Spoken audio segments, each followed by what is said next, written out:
Hello students, हम तैयारी कर रहे हैं रिसर्च पेपर के लिए और एग्ज़ाम है RET का। और इसके लिए हम प्रीवियस ईयर के क्वेश्चन कर रहे हैं। जैसा कि हम जानते हैं कि दो पेपर है, फर्स्ट पेपर होता है रिसर्च मेथोडोलॉजी का और सेकंड पेपर होता है हमारे सब्जेक्ट का। और सब्जेक्ट का जो पेपर है उसका सिलेबस लगभग नेट के जैसा ही होता है। और ये फर्स्ट पेपर है, इसके अंदर रिसर्च मेथोडोलॉजी से रिलेटेड क्वेश्चन पूछे जाते हैं। तो प्रीवियस ईयर में कौन कौन से क्वेश्चन पूछे गए हैं या जो प्रीवियस एग्जाम्स हुए हैं उनमें कैसे कैसे क्वेश्चन पूछे गए हैं, उनको समझ करके हम हमारे नेक्स्ट एग्जाम की तैयारी कर सकते हैं। शुरू करते हैं आज का वीडियो। तो ये फर्स्ट क्वेश्चन है, एक वैज्ञानिक योजना जिसका उद्देश्य नवीन ज्ञान की प्राप्ति है कहलाती है? आयोजना, अनुसंधान, निर्णय, रचना, अनुत्तरित प्रश्न। A scientific plan whose objectives is to develop new knowledge is called. मतलब हमें नवीन ज्ञान की प्राप्ति करनी है, कुछ नया खोज करना है, कुछ पुनः शोध करना है, तो वो चीज़ क्या कहलाती है? तो वो चीज़ क्या कहलाती है? वो कहलाती है अनुसंधान, रिसर्च कहलाती है। जबकि आयोजना, निर्णय, व्यू रचना, तो ये चीज़ें क्या है? ये तो किसी भी रिसर्च के स्टेप्स में आ जाता है। और ये जो प्रक्रिया ये क्या कहलाती है? ये रिसर्च कहलाती है। सेकंड क्वेश्चन है, एक अनुसंधान अभिकल्प शोध कार्य की तार्किक एवं व्यवस्थित योजना, यह परिभाषा किसके द्वारा दी गई है? A research design is the logical and systematic planning of a piece of research. This definition was given by. तो यह जो परिभाषा दी गई है ये दी गई है PV यंग के द्वारा। फोर्थ ऑप्शन इसका सही हो जाएगा। अब है नेक्स्ट क्वेश्चन, एक ऐसी मान्यता जिसकी सत्यता सिद्ध करने के लिए उसका परीक्षण किया जा सकता है कहलाती है? प्रश्नावली, अनुसूची, उपकल्पना, उपरोक्त में से कोई नहीं और अनुत्तरित प्रश्न। A proposition which can be put to test to determine its validity is known as. हम जब भी रिसर्च करते हैं तो पहले हम प्रॉब्लम को आइडेंटिफाई करते हैं, प्लानिंग करते हैं और उसके बाद में हम कुछ मान्यताएं बनाते हैं, ठीक है। और उनका अलग अलग मान्यताएं बनाते हैं हम उस प्रॉब्लम के सॉल्यूशन से रिलेटेड, ठीक है। और फिर उन मान्यताओं का हम टेस्ट करते हैं कि कौन सी सबसे वैलिड मान्यता है। तो ये चीज़ क्या कहलाती है? ये चीज़ कहलाती है हाइपोथेसिस, उपकल्पना कहलाती है। जब भी हम रिसर्च करते हैं तो प्रॉब्लम को आइडेंटिफाई करने के बाद में उसके सॉल्यूशन से रिलेटेड हम कई हाइपोथेसिस बनाते हैं और फिर उन हाइपोथेसिस का हम टेस्ट करते हैं। नेक्स्ट फोर्थ है क्वेश्चन, ऐतिहासिक शोध की प्रकृति मात्रात्मक एवं गुणात्मक दोनों होती है। ऐतिहासिक जो शोध होते हैं, जो हिस्टोरिकल रिसर्च होते हैं, is both quantitative and qualitative in nature. This statement is false. तो ऐतिहासिक शोध जो होते हैं मात्रात्मक गुणात्मक दोनों नहीं होते, ये कथन क्या है? असत्य है।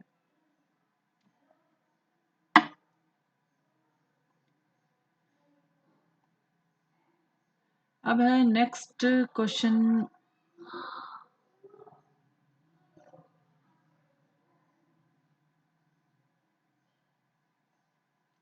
क्वेश्चंस की सीरीज आगे पीछे है लेकिन हम इन क्वेश्चंस को सॉल्व करते हैं जिससे कि हमारी प्रैक्टिस कंटिन्यू रह सके। अब ये सवाल आया कि निम्न में से कौन सी टी बंटन का गुणधर्म नहीं है, ठीक है। तो घंटाकार घंटाकार वक्र है, सममिति वक्र है, समग्र का अति प्रमाप विचलन है, माध्य का मान शून्य है, अनुत्तरित प्रश्न है। तो विच of the following is not a property of T distribution? तो इसका सही आंसर होगा ऑप्शन 3 है, समग्र का अति प्रमाप विचलन, ठीक है।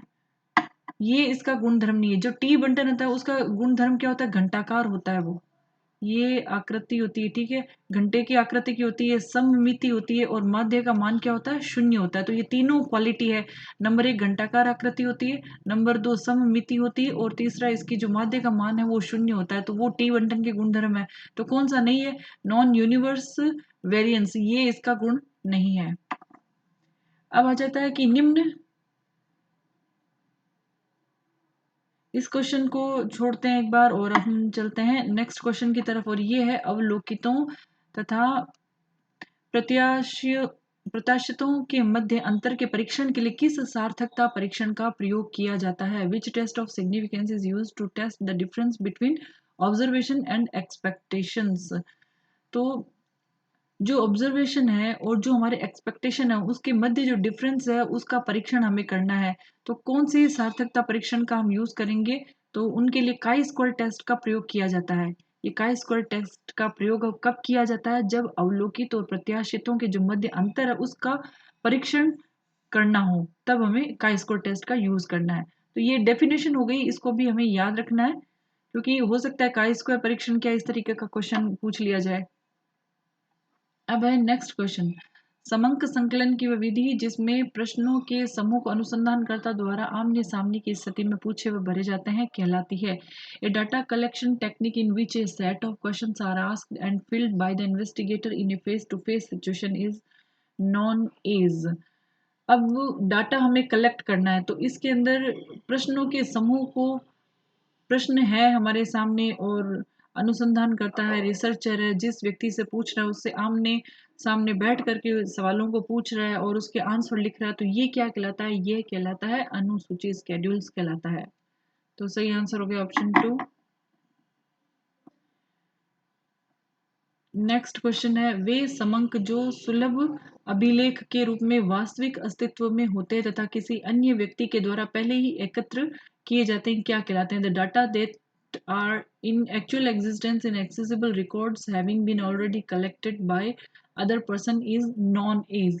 मतलब हमारे पास में डाटा है, ठीक है, और वो किसी अन्य व्यक्ति के द्वारा पहले ही एकत्र किए जाते हैं तो वो क्या कहलाते हैं? वो कहलाएंगे सेकेंडरी डाटा कहलाएंगे। जिस व्यक्ति के द्वारा पहले ही इकट्ठे किए गए वहां तो प्राइमरी हो गया, लेकिन यहाँ हमें वो डाटा मिल रहे हैं जो पहले ही किसी व्यक्ति ने इकट्ठे करके रखे हैं, तो सेकेंडरी डाटा हो गए। तो यहाँ सही आंसर हो जाएगा ऑप्शन 2। नेक्स्ट क्वेश्चन है, अब यदि किसी बहुत बड़े समूह में से देव प्रतिचयन द्वारा यथोचित रूप से बड़ी संख्या में पदों या इकाइयों को चुन लिया जाए तो यह लगभग निश्चित है कि उन इकाइयों में औसत रूप से उस बड़े समूह के गुण आ जाएंगे। सांख्यिकी में ये नियम क्या कहलाता है? सांख्यिकी नियमितता का नियम, महांक जड़ता का नियम, प्रायिकता का नियम, उपरोक्त में से कोई नहीं और अनुत्तरित। तो ये है, इंग्लिश में भी इसको देख लेते हैं। ये क्वेश्चन क्या है? वेरी लार्ज ग्रुप है are almost sure on the average to have the characteristics of the large group. This statistical law is non as. मतलब कि बहुत बड़ा समूह है, ठीक है, और उसके अंदर बड़ी संख्या में हमने कुछ इकाइयों को चुन लिया, पदों को चुन लिया है, तो ये निश्चित हो जाता है कि उसके अंदर उस समूह के सभी गुण आ जाते हैं। ये बहुत बड़ा समूह है और उसके अंदर हमने कुछ इकाइयों को चुन लिया है, तो हम ये मान लेंगे कि उस बड़े समूह के लगभग गुणों का जो प्रतिनिधित्व करने वाले सभी तत्व मौजूद है। तो ये नियम क्या कहलाता है? तो यह नियम जो है वो कहलाता है law of inertia of large numbers, महांक जड़ता का नियम। ठीक है, ऑप्शन 2 यहाँ पर सही हो जाता है। ये हो गया ऑप्शन 2 और यहाँ पर महांक जड़ता का नियम।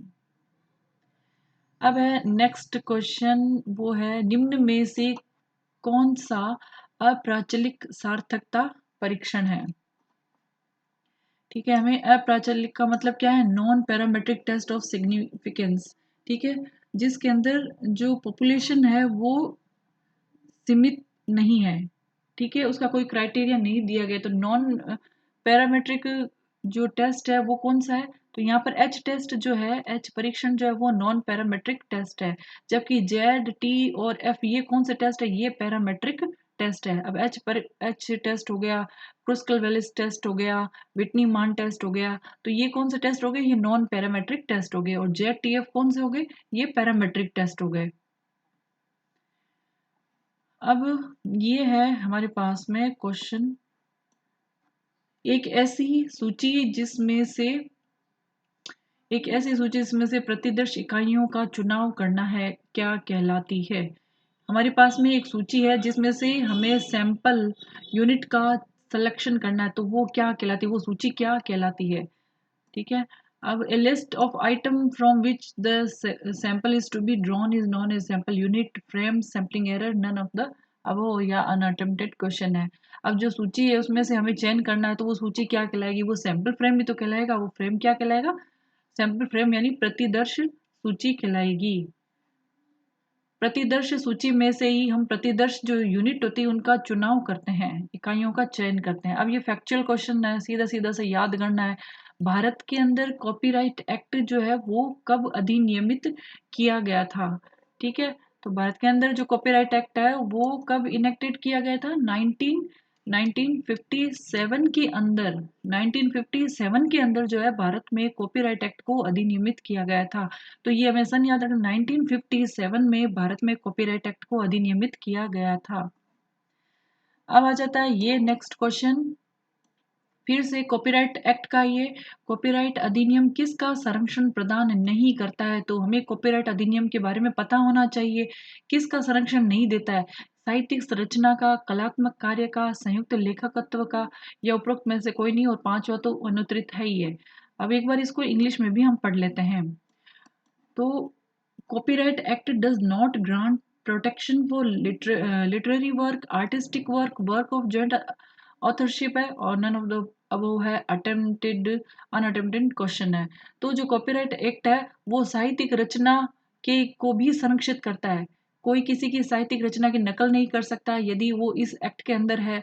नकल नहीं कर सकता है, उसकी कॉपी नहीं की जा सकती है। कोई कलात्मक कार्य उसको पेटेंट करवा रखा कॉपीराइट एक्ट के अंतर्गत है वो, तो उसका भी कोई वह संरक्षण करता है। तो ये दोनों तो आगे है संरक्षण में। फिर वर्क है, वर्क ऑफ जॉइंट ऑथरशिप, संयुक्त लेखकत्व का कार्य वह है, तो वह भी कॉपीराइट अधिनियम के अंतर्गत है, तो उसकी भी नकल नहीं की जा सकती, उसका भी संरक्षण प्रदान करता है। तो इन तीनों में से तो ऐसा कोई भी नहीं जिसको संरक्षण प्रदान नहीं करता, इन तीनों को तो करता है। हमें नहीं का आंसर ढूंढना है। तो ऑप्शन का क्या हो गया? ऑप्शन हो गया फोर्थ।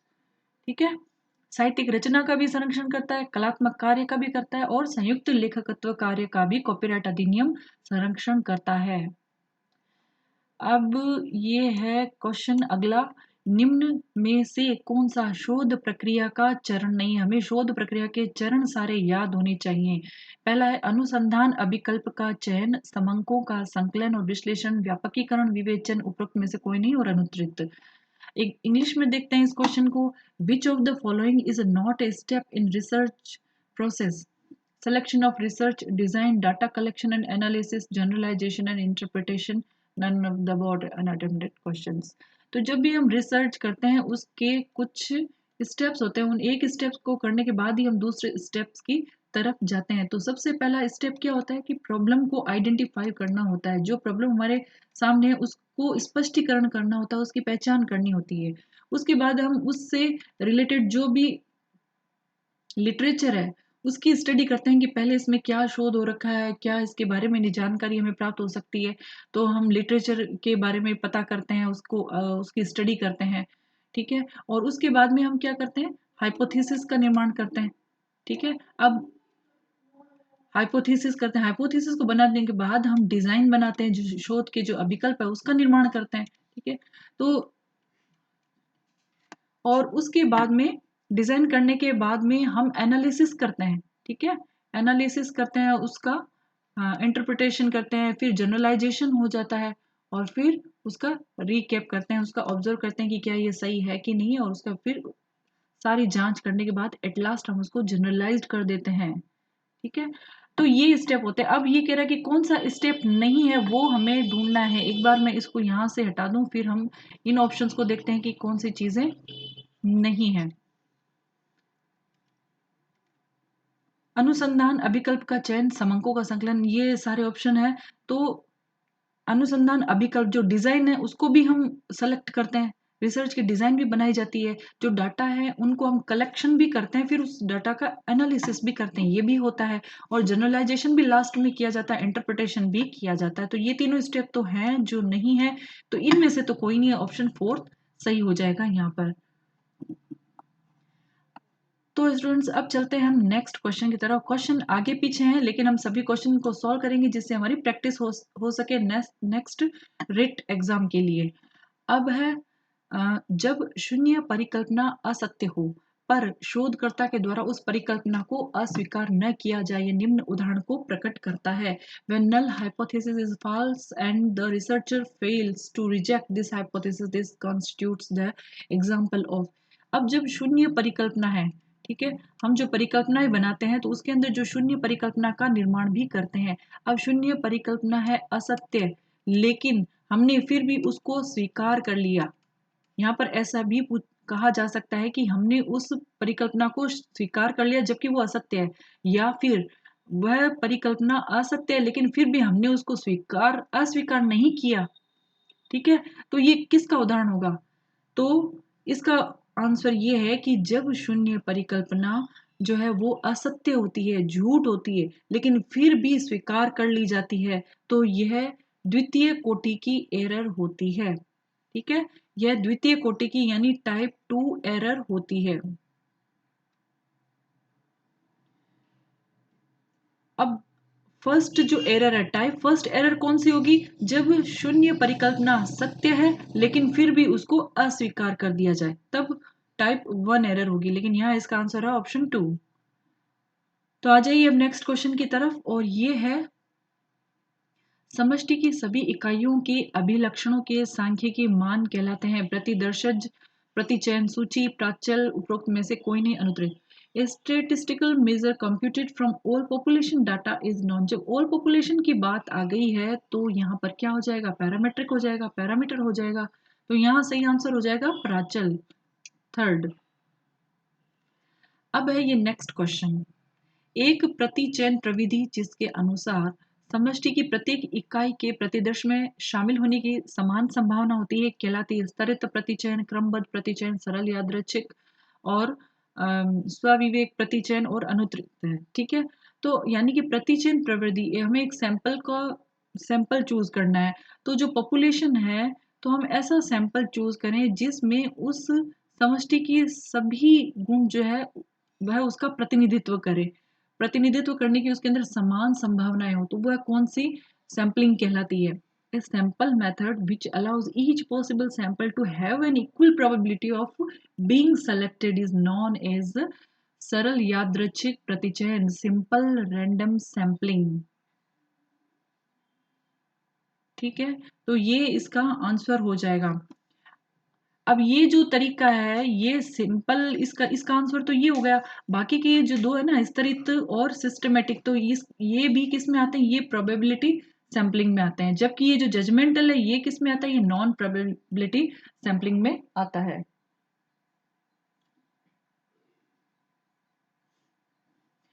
अब आ गया हमारे पास में ये नेक्स्ट क्वेश्चन। तो देखते हैं क्या कहता है। ये प्रकाशन के लिए किसी आर्टिकल की वैधता तथा उत्कृष्टता का आकलन करने की प्रक्रिया कहलाती है। The process of assessing the validity and quality of an article for publication is known as.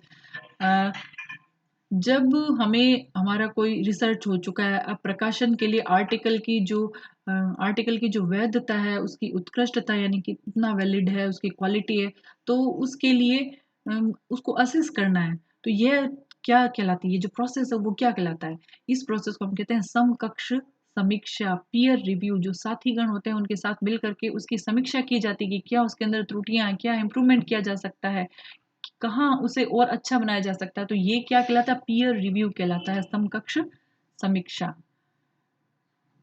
अब है ये क्वेश्चन, शोध में सर्वाधिक महत्वपूर्ण एथिक्स का है। शोध में सर्वाधिक महत्वपूर्ण नैतिक विषयों का घटक है सांख्यिकी तकनीकों का प्रयोग न होना, तथ्यों की मनगढ़ंत रचना, साहित्यिक चोरी, में से कोई नहीं अनुत्तरित।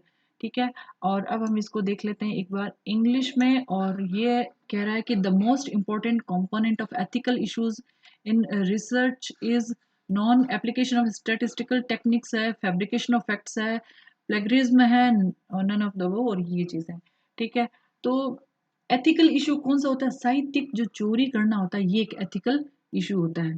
ठीक है, तो इसका सही आंसर कौन सा हो जाएगा? ये हो जाएगा ऑप्शन थर्ड, साहित्यिक चोरी। फैक्चुअल क्वेश्चन है, और ये है भारत में ISBN के पंजीकरण की संस्था है। नेशनल बुक ट्रस्ट है, या UGC है, राजा राम मोहन राय नेशनल एजेंसी है। तो इनमें से हमें बताना है कौन सी है। The ISBN registration agency in India, तो इंडिया में कौन सी है ISBN के रजिस्ट्रेशन की, तो जो है वो है राजा Ram Mohan Roy national agency. Option 3 इसका सही है। तो भारत के अंदर जो ISBN के पंजीकरण की संस्था है वो है राजा राम मोहन राय नेशनल एजेंसी। ठीक है, और अब आ गया शोध कार्यों में, ये नेक्स्ट क्वेश्चन है, शोध कार्यों में बहुलेखकों को उद्धृत करने के लिए किस संक्षेपाक्षर का प्रयोग किया जाता है? What abbreviation is used to cite multiple authors in research? जब हम किसी रिसर्च के ऑथर के नाम लिखते हैं तो एक मेन रिसर्चर होता है और उसके बाद में जो उनके साथी होते हैं, तो हम उसके मेन रिसर्चर के बाद में लिख देते हैं एट ऑल। ठीक है, तो अब इसमें से उस एट ऑल की कौन सी स्पेलिंग होगी वो हमें यहाँ बतानी है। जैसे हमने साइकोलॉजी में पावलो ने जो अध्ययन किया था, तो पावलो एंड एट ऑल लिख देते हैं, तो ये इस तरह से ETAL ऐसे लिखा जाएगा। तो यहाँ ये ऑप्शन सही हो जाता है ETAL। अब है ISSN का पूरा नाम क्या है? ठीक है, तो ISSN का अंतरराष्ट्रीय मानक क्रमांक, भारतीय मानक क्रमांक, ये अब ISSN का फुल नेम क्या हो जाएगा? अंतरराष्ट्रीय मानक क्रमांक, international international standard serial number. तो ISSN का पूरा नाम है इंटरनेशनल स्टैंडर्ड सीरियल नंबर। ये एक नंबर है, इंटरनेशनल स्टैंडर्ड सीरियल नंबर।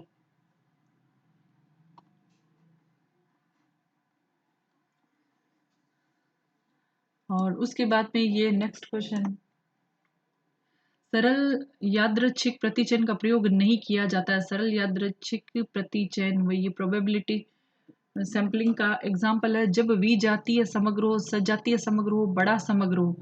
ठीक है, तो कब हम इसका प्रयोग नहीं कर सकते हैं? सिंपल रैंडम सैंपलिंग जो है can not be used in heterogeneous population, homogeneous population या लार्ज पॉपुलेशन। ठीक है, तो सरल यादृच्छिक प्रतिचयन हम कब करते हैं? जब होमोजेनस हो, कोई पॉपुलेशन है उसके अंदर होमोजिनिटी हो। ठीक है, जब वैरायटी होती है, खूब सारे हेट्रोजीनियस उसके अंदर एलिमेंट्स होते हैं, तब हम सरल यादृच्छिक प्रतिचयन नहीं कर सकते हैं, उसमें बायसनेस आएगी। तो इसीलिए इसका क्या होना जरूरी है? समग्र जो है वो कैसा होना चाहिए, कैसा नहीं होना चाहिए? वो विजातीय नहीं होना चाहिए।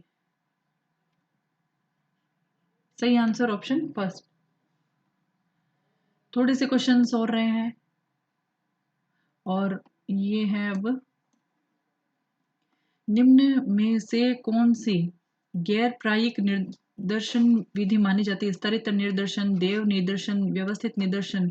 ठीक है, और इसको इंग्लिश में हम देखते हैं, कई बार हमें हिंदी में क्वेश्चन समझ में नहीं आएगा तो इंग्लिश देख लेना जरूरी है।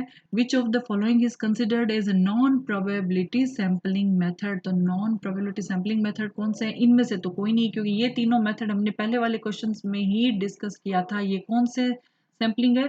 ये प्रोबेबिलिटी के हैं।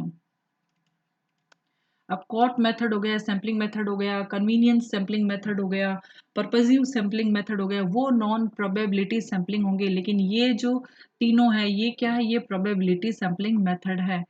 तो यहाँ पर ऑप्शन 4 सही हो जाएगा। ऑप्शन 4 सही हो जाएगा।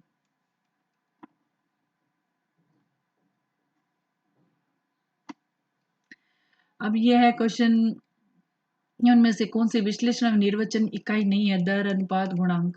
विच of the following is not a unit of analysis and interpretation? जब एनालिसिस करते हैं, इंटरप्रिटेशन करते हैं, तो उसमें से कौन कौन सी यूनिट आती है? रेट भी आती है, रेशियो भी आती है, कोफिशिएंट भी आती है। तो इनमें से तो कोई नहीं है, ये ऑप्शन 4 सही हो जाएगा। समाज विज्ञान में संदर्भ ग्रंथ सूची बनाने में सर्वाधिक प्रचलित शैली है। समाज विज्ञान का जो विषय है उसके अंदर यदि हमें बिब्लियोग्राफी बनानी है, the most common style of preparing bibliography in social sciences. अब देखिए सोशल साइंसेज में जो बिब्लियोग्राफी बनाई जाती है, कौन सी स्टाइल में बनाई जाती है? वो APA स्टाइल में बनाई जाती है, अप्पा स्टाइल में। ठीक है, APA स्टाइल, थर्ड ऑप्शन सही है।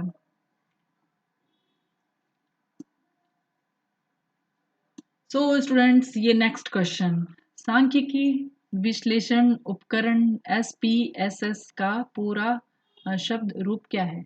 एक मिनट, पूरा रूप क्या है? ठीक है, सामाजिक विज्ञान का विशिष्ट प्रोग्राम है, सामाजिक विज्ञान का विशिष्ट पैकेज है, सामाजिक विज्ञान का सांख्यिकी प्रोग्राम है, और फोर्थ है सामाजिक विज्ञान का सांख्यिकी पैकेज है।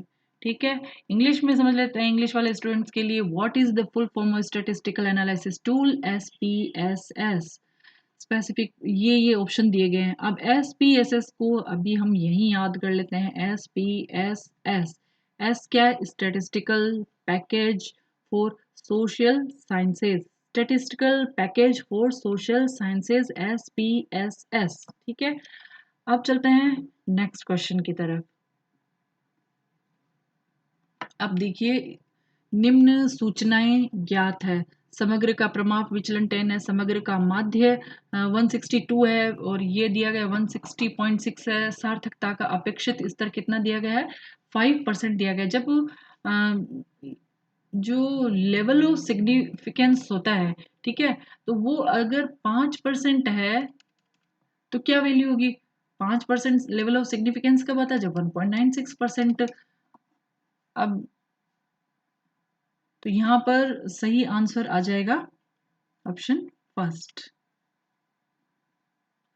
किसी प्रतिचयन बंटन का प्रमाप विचलन कहलाता है संभाव्य त्रुटि, इच्छित त्रुटि, प्रमाप त्रुटि। Standard deviation of sampling distribution is called. जब सैम्पलिंग डिस्ट्रीब्यूशन होता है उसके अंदर जो स्टैंडर्ड डेविएशन है वो क्या कहलाता है? तो स्टैंडर्ड डेविएशन है, देखिए यहाँ पे क्या है, स्टैंडर्ड डेविएशन है, तो यह कहलाएगा स्टैंडर्ड एरर, प्रमाप त्रुटि। याद कर लीजिए, फॉर्मूला है ये और पूछा जाता है। और परिमित समष्टि गुणक का सूत्र क्या है? The formula of finite population multiplier. तो ये फॉर्मूला है root capital N minus small N upon capital N minus one. Capital N दोनों फ्रंट में लिखे जाएंगे, यहाँ माइनस स्मॉल एन है और यहाँ माइनस वन है, और उसको रूट कर देना है। ये है परिमित समष्टि गुणक का सूत्र। परिमित समष्टि गुणक का सूत्र है root capital N minus one upon capital N minus one, N minus N और एन माइनस वन। और ये है क्वेश्चन, इसमें लिखा है what percentage of cases lie between X plus minus 1.96 है, सिग्मा रूट एन के अंदर कितने प्रतिशत मान प्राप्त होंगे? 1.96 है, 5% उसमें लेवल ऑफ सिग्निफिकेंस है, तो कितना आ जाएगा? 5% उसमें एरर की संभावना है, तो 95% इसका सीधा सीधा आंसर हो जाएगा ऑप्शन 2।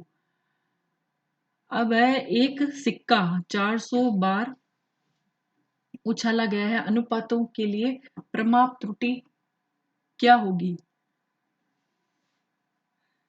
तो इसके जो स्टैंडर्ड जो एरर है इसका हमें ज्ञात करना, तो इसकी स्टैंडर्ड जो एरर होगी वो होगी ऑप्शन 2, 0.020।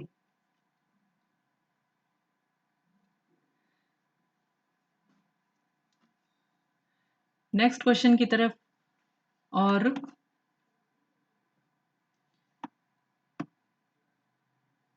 युग्मित प्रतिदर्शों में अंतर परीक्षण किया जाता है। अब नेक्स्ट क्वेश्चन है हमारे पास में, युग्मित प्रतिदर्श जो है उसमें अंतर परीक्षण किया जाता है। ये एक तरह से डेफिनेशन है, इसको याद कर ले कि युग्मित प्रतिदर्शों में अंतर परीक्षण यानी difference test in paired sample is conducted under, किसके अंदर किया जाता है? टी टेस्ट के अंदर किया जाता है। टी टेस्ट के अंदर क्या किया जाता है? जो युग्मित प्रतिदर्श है, सैंपल है, उनका डिफरेंस का परीक्षण किया जाता है, टेस्ट किया जाता है टी परीक्षण के अंदर।